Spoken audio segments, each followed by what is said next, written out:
செலவுகள் வாழ்க்கையை வசதிப்படுத்திப்பதற்காகவும், அடுத்த கட்ட நடவடிக்கை அடுத்த கட்ட வாழ்க்கை படிநிலைக்கு போவதற்காகவும், சில சுப செலவுகளும், சில மாற்றங்களும் வாழ்க்கையில கொண்டு வரக்கூடிய அமைப்புகள் கட்டாயம் காட்டுகிறது. முதல் 2 வாரம். பார்ட்னர்ஷிப் மூலமாக தொழில் பண்றவங்களுக்கெல்லாம் பார்த்தீங்கன்னா, ஒரு நல்ல லாபம் வரக்கூடிய அமைப்புகள் கட்டாயம் உண்டு. செவ்வாய், புதன், சுக்கிரன் எல்லாம் 12ஆம் இடத்துக்கு வந்து குருவின் பார்வை பெறுகிறார். ஸோ இது என்ன ஆகும்னா, மாதத்தின் இறுதி கட்டத்தில் பார்த்தீங்கன்னா, மாத கிரகத்தின் சஞ்சாரம் 12ஆம் வீட்டுக்கு விரயஸ்தானத்துக்கு வந்தாலும் உச்சகுருவின் பார்வை பெறுவதனால ஒரு நல்ல விஷயத்துக்காக சில விரயங்கள் செய்கிறோம். வணக்கம் கிரக ரகசியம் சேனல் நேர்களே, நான் உங்கள் அன்பான சயின்டிஃபிக் வேதிக் அஸ்ட்ராலஜர் அஸ்ட்ரோ அரஞ்சி பேசுகிறேன். நல்லது நினைப்போம், நல்லதே நடக்கும். இந்த வீடியோவில் நம்ம என்ன பார்க்க போறோம்னா, டிசம்பர் 2025 தனுசு ராசிக்காரர்களுக்கு எத்தகைய ஒரு மாதமாக இருக்க போகிறது, பலாபலன்கள் எப்படி இருக்க போகிறது, அந்த 30 நாட்கள் ஆண்டின் கடைசி மாதமாக வரக்கூடிய டிசம்பர் மாதம் எப்படி வந்து தனுசு ராசிக்காரர்களுக்கு முடிவடைந்து அடுத்த வரக்கூடிய ஆண்டை அவங்க எது மாதிரி ஒரு மென்டாலிட்டியில், எது மாதிரி ஒரு மனநிலையில் வந்து வரவேற்க போகிறாங்கிறது இந்திய வேத ஜோதிட அடிப்படையிலான இந்திய அந்த ஒளி தத்துவம் பிரகாரம் நம்ம பார்த்து எப்படி நம்மளுடைய கர்மா வந்து செயல்பட போகிறது, நல்ல சாதகமான சம்பவங்கள் எப்படி நடக்கும், சாதகமற்ற சம்பவங்கள் நடக்கக்கூடிய அமைப்பு இருக்கா, எப்படி இருக்குது, இந்த மூடநம்பிக்கைகள் போகாமல், மிகைப்படுத்தி பேசாமல், பரிகாரங்கள் அது மாதிரி மூடநம்பிக்கையில் போகாமல் துல்லியமாக நாம் உள்ளது உள்ளவாறு பார்க்க போகிறோம் சயின்டிஃபிக் வேதிக் அஸ்ட்ராலஜி முறையில். ஸோ அந்த முறையில் பார்த்தீங்கன்னா, இப்போது தனுசு ராசிக்காரர்களுக்கு 4ஆம் இடத்துல சனி, 7ஆம் இடத்துல குரு இருந்தவர் அதிவக்ரமாக மாதத்தின் முதல் 10 நாட்கள் குரு பார்த்தீங்கன்னா அதிவக்ரமாக 8ஆம் இடத்துக்கு வருகிறார். ஸோ ராசியை இவ்வளோ நாளாக பார்த்துட்டு இருந்த குரு பார்த்தீங்கன்னா 2ஆம் இடத்தை பார்க்குறார், 12ஆம் இடத்தை பார்க்குறார். அதே சமயத்தில் சில மாற்றங்களை, சில அவர் வாழ்க்கையில் நடக்கக்கூடிய சில விஷயத்தில் சில மாற்றங்களை கொடுக்கக்கூடிய அமைப்பு கொடுக்குறார். 3ஆம் இடத்துல ராகு இருக்கிறார், 9ஆம் இடத்துல கேது இருக்கிறார். இந்த மாதிரி அமைப்பு எப்படின்னா, முதல் 2 வாரம் தனுசு ராசிக்காரர்களுக்கு குருவின் சஞ்சாரம் மாறுவதனால, அதிவகரமாக வருவதனால சில செலவுகள், சுப செலவுகள், சில வெளிநாடு பிரயாணங்கள், வெளிமாநில பிரயாணங்கள், வரவேண்டிய பணங்கள் வந்து கொஞ்சம் வாங்கி ஒரு செலவுகள் செய்கிறது, வீட்டு சரி பண்ணுறது, வீட்டுக்கு ஆல்ட்ரேஷன் பண்ணுறது, சின்ன வண்டியை கொடுத்து பெரிய வண்டி வாங்குறது, அது மாதிரி சில செலவுகள் வாழ்க்கையை வசதிப்படுத்திப்பதற்காகவும், அடுத்த கட்ட நடவடிக்கை அடுத்த கட்ட வாழ்க்கை படிநிலைக்கு போவதற்காகவும் சில சுப செலவுகளும், சில மாற்றங்களும் வாழ்க்கையில் கொண்டு வரக்கூடிய அமைப்புகள் கட்டாயம் காட்டுகிறது முதல் 2 வாரம். ஸோ இந்த நேரத்தில் பார்த்தீங்கன்னா, கொஞ்சம் தேவையற்ற கடன் வாங்குறது, தேவையான செலவுக்கு மட்டும் செலவுகள் செய்வது, அது மாதிரி விஷயத்தில் நீங்கள் கொஞ்சம் கேர்ஃபுல்லாக இருக்கணும். இல்லைன்னா என்ன ஆகும்னா, பட்ஜெட் நீங்கள் போடுற ஒரு பட்ஜெட் ஒரு மாதிரி இருக்கும், அது எகிற விஷயம் வேறு மாதிரி இருக்கும். ஏன்னா குரு வந்து உங்களுக்கு 12ஆம் இடத்துல உச்சப்பாடு வரும்பொழுது செலவுகளும் அதுவும் கையில் தண்ணி மாற போகக்கூடிய அமைப்புகள் உண்டு. வீண் அலைச்சல்கள், ட்ராவலிங் அது மாதிரி விஷயங்கள் கொடுக்கும்.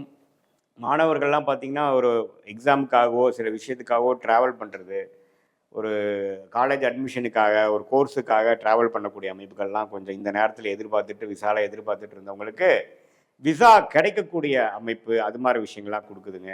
அதே சமயத்தில் கூட்டு தொழில், பார்ட்னர்ஷிப் மூலமாக தொழில் பண்ணுறவங்களுக்கெல்லாம் பார்த்திங்கன்னா, ஒரு நல்ல லாபம் வரக்கூடிய அமைப்புகள் கட்டாயம் உண்டு.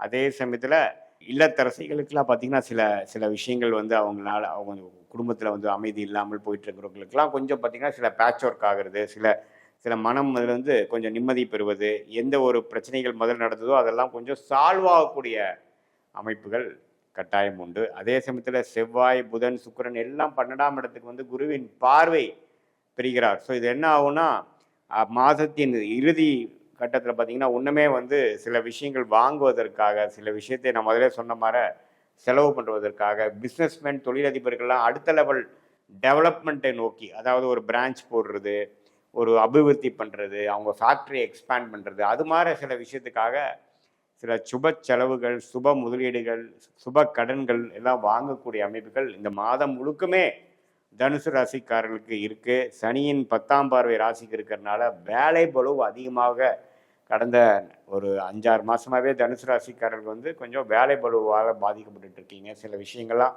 அவ்வளோ மனசுக்கு இதமாக இல்லாமல் சில பிரச்சனைகள் கொடுக்கக்கூடிய அமைப்புகள் போய்கொண்டிருக்கிறது.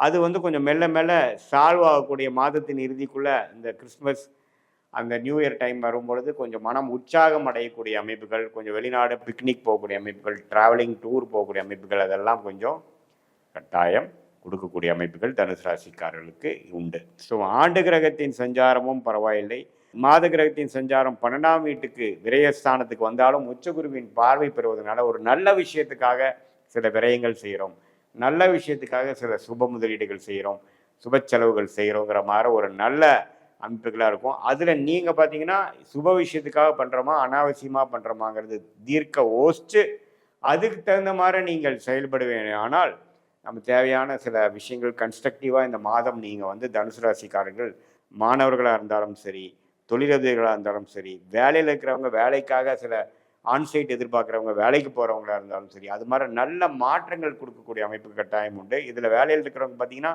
கம்பெனி சேஞ்ச் ஓவர் எதிர்பார்க்குறவங்க, ஆன்சைட் போகணும் எதிர்பார்க்குறவங்க, சில மாற்றங்கள், சில ப்ரொமோஷன், சில விஷயங்களை எதிர்பார்க்குறவங்களுக்கெல்லாம் கொஞ்சம் டக்குன்னு நடக்கக்கூடிய அமைப்புகள், மாறக்கூடிய அமைப்புகள்லாம் கட்டாயம் உண்டு. ஸோ இந்த மாதத்தை வந்து நல்ல விதமாக நீங்கள் யூஸ் பண்ணிக்கணும். இதுதான் ஒரு பொது பலனே தவிர உங்களுடைய ஜென்ம ஜாதகத்தில் வந்து நீங்கள் எந்த தேதியில் பிறந்தீங்க, எந்த நேரத்தில் பிறந்தீங்க வச்சு உங்கள் ஜாதகத்தில் வரக்கூடிய தசா புக்திகள் உங்கள் லக்னத்துக்கு எத்தகைய ஒரு தசா புக்திகளாக போய்கொண்டிருக்கிறது, யோகமான தசைகளாக இருக்குதா, சுமாரான தசைகளாக இருக்குதா, எது மாதிரி ஆதிபத்திய விஷயத்தை அது கொடுக்க போகக்கூடிய அமைப்பாக இருக்கிறதுங்கிறதெல்லாம் தீர நம்ம ஆராய்ந்து இந்த கோச்சார் அமைப்போடு நம்ம மிக்ஸ் பண்ணி நாம் பார்க்கும் பொழுது அடுத்த வரக்கூடிய வாழ்க்கை கட்டம், அடுத்த ஃபியூ மந்த்ஸ் எப்படி இருக்க போகுது, அடுத்த இயர் எப்படி இருக்க போகுது, உங்கள் வாழ்க்கை வந்து எதை நோக்கி போய் கொண்டிருக்கிறது, எப்போ மாறும், எப்போ வேலை மாறும், எப்போ வேலை கிடைக்கும், எப்போ வந்து தொழில் அபிவிருத்தி வரும், எப்போ கடன் அடையும், படிக்கிறவங்களுக்கெல்லாம் பார்த்திங்கன்னா எப்போ காலேஜ் போவாங்க, எது மாதிரி விஷயங்கள் போவாங்க, வெளிநாடா வெளி மாநிலமா, பக்கத்திலே படிக்க போகிறாங்களா, எதுங்கிற மாதிரி